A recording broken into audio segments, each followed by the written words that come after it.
Floor 13, published by Virgin Games in 1991 for the Commodore Amiga, was a brilliant, yet nihilistic and brutal political simulator, where you are given control of a secret wing of the British government, charged with the destruction of the ruling party's political enemies by any means necessary.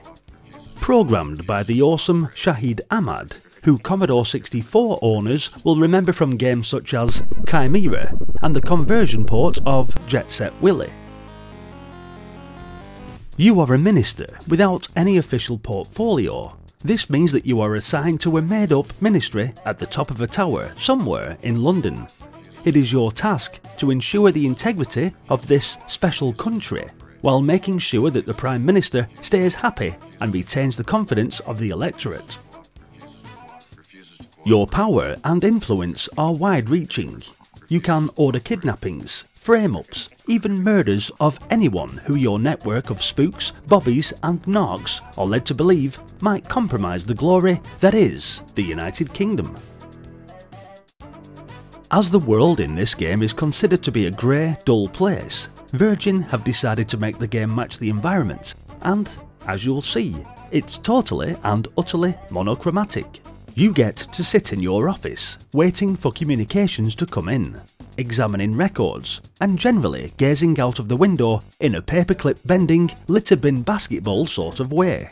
You are deluged with information from all quarters about German terrorists entering the country, Oxbridge dons publishing books that might get up a few noses, and sons of important could-be Masons who might be drug-addicted filthy spies with possible homosexual tendencies. But the Prime Minister and the rest of the Mandarins might not be too pleased if you arrest a friend of the family, or are too obvious in your strong-arm tactics. This lowers the government's standing in the eyes of the public. Your forays out of the office entail visiting the various departments that fall under your control. These include the following wonderfully cuddly options. Removals. You get to send out hit squads to eliminate the less than acceptable members of society. Heavy assault. Your informants have told you a certain restaurant might be a meeting place for subversives. So quite simply, you send in some heavy types to kick the hell out of the place and arrest anyone in sight.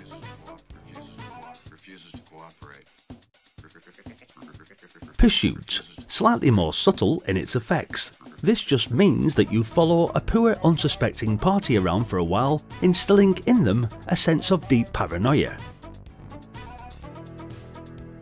Disinformation. Tells the papers what most of them want to hear. Everything's going well except for those long-haired travelling folk or that intellectual who's stirring up trouble. Search. If you have a squad pursuing some pinko commie Nazi, then why not send another squad around to ransack his or her house once you're sure that they're out? Interrogation. Once you've decided that a certain member of the public is a threat, pull them in for questioning.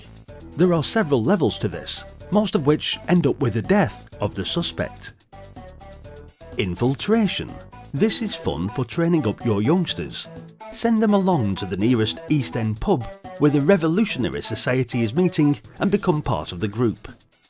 Unfortunately, the gameplay is not as exciting as these options. It's all about clicking on boxes and finding yourself with more boxes to click on, which in turn leave you with, more boxes. The idea is great though, with intrigue and intelligence combined with off-screen violence and nasty dealings. Brief respites from the clicking and keeping an eye on the records come in the form of visits to the PM's office.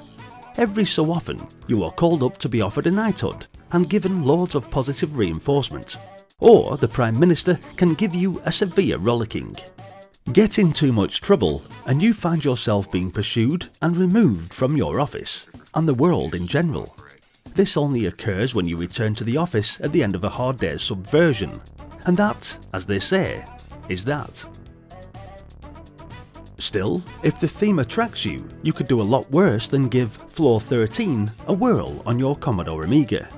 It's got reasonably friendly controls and bags of atmosphere. It certainly managed to intrigue me back when I was only 10 or 11 years old, and it wasn't too difficult to get my head around after 10 or so minutes of play.